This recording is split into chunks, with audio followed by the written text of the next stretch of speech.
Welcome back to The Explainer. Today, we're doing something a little bit different and honestly incredibly touching. We are diving straight into the brilliantly curious and imaginative mind of an introvert. It's essentially a cosmic daydream. We're looking at a narrative about a person who talks to himself, dreams of falling in love with an alien, and, get this, actually sets up gadgets to transmit radio signals out into the vast universe. I am so excited to guide you through this because it is just a beautiful, vulnerable look at the human condition. Okay, let's dive into this. Have you ever felt so lonely that you actually tried to send a message to the stars? It's a pretty profound hook, right? Our subject today feels exactly this kind of absolute, all-encompassing isolation. But you know, instead of just sitting with it, he takes action. He literally looks up at the night sky and imagines a connection so powerful that it transcends our very planet. It instantly connects us to that universal feeling of longing we've all experienced at some point.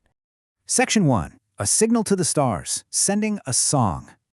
So his premise here is actually pretty simple and wonderfully eccentric. He's sending a song out into the universe to find a friend. Just someone, somewhere out there who will listen. His plan goes like this. First, send the song blindly into space, using his radio setup. Second, he explicitly states that he is trusting God, or the universe, to deliver this signal to the exact right place.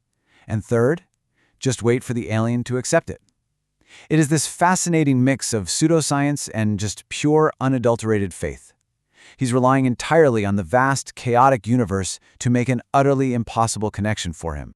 But right before sending this signal into the void, he adds a really specific, polite disclaimer. In his monologue, he earnestly assures this unknown extraterrestrial recipient not to misunderstand his intentions. He clarifies, that he isn't a threat. He's simply searching. There's just such an incredible innocence and vulnerability here. He just wants his message to be received without any judgment. He is literally laying his heart bare to the cosmos. Section 2. The Cosmic Serenade, a Heartfelt Song. And this brilliantly illustrates his method. He didn't just send a random beep or some complex mathematical equation. No, he chose a heartfelt, self-written song. Let me read this translated quote directly from his lyrics. Hey, come out of the dreams, come into reality, don't be shy with love. Man, it is incredibly poetic. Music is the bridge he's trying to build between his deep internal fantasy world and his desperate desire for a real physical presence. He is literally singing to an imaginary alien, asking them to just manifest into reality. Now, tracing his imagined trajectory of the signal, it starts from his gadgets. He calculates that after a few months, it leaves our solar system. Then, he imagines it finally reaching an alien galaxy. But this next part, this is where his sci-fi fantasy takes a wonderfully optimistic leap. He imagines that the moment they hear the song, the alien will travel to Earth instantly. It beautifully contrasts the completely unfathomable vastness of space with his desperate, urgent hope for an immediate reply. The charming details of his monologue really bring the whole thing to life. He proudly states that the song was written entirely from his heart, but then he adds this humorous yet incredibly sweet expectation. He's waiting patiently for a literal telephone call from this alien. Just imagine that for a second, a galaxy-spanning connection ending in a ring on his landline. Furthermore, he makes this really touching promise to accept the alien unconditionally, no matter who or what they are. Section 3. Dreaming of alien romance, a delightful pivot. So as he waits around for this cosmic phone call, he imagines an instant connection. This is his earnest belief that a highly intelligent alien civilization wouldn't need thousands of years to travel here. He theorizes that because they are so advanced, they could travel across the galaxy in an absolute snap to cure his isolation. He's rationalizing the fantasy, right? He's constructing a reality where his extreme loneliness can be solved the very second his song is heard. And then the fantasy escalates. He says, I am your husband, you are my wife. It's honestly impossible not to smile at this. It's quirky, entirely innocent, and just an incredibly rapid escalation of his romantic sci-fi fantasy. Without even knowing if the signal has landed, he's already fast-forwarded to imagining a complete life of companionship and marriage with this extraterrestrial being. But if you look beneath that quirky humor, there's a profound empathy there. He expresses this beautiful hope that somewhere in the vast universe, an alien feels the exact same desperate need for companionship. He reasons that if he feels this lonely here on Earth, maybe someone out there is feeling the exact same void. So he isn't just seeking a savior, he's offering himself up as a companion to another lonely soul out there in the dark.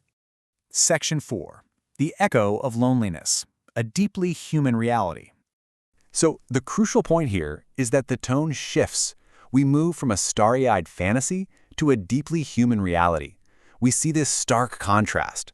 On one hand, his life and dreams, living entirely within his own rich imagination. But on the other hand, his intense desire for reality. Despite all his elaborate radio setups and cosmic songs, what he truly craves is a physical connection and a real conversation. The fantasies are really just a coping mechanism for the stark absence of human interaction. He says, until now I was living in dreams, but I want to talk to someone in reality.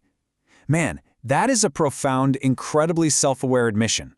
He knows the alien isn't real. He knows he's an introvert trapped inside his own mind. This single sentence reveals the absolute pain of his isolation. He wants out of the dream. He just wants reality. Section 5. Comfort in the imagination.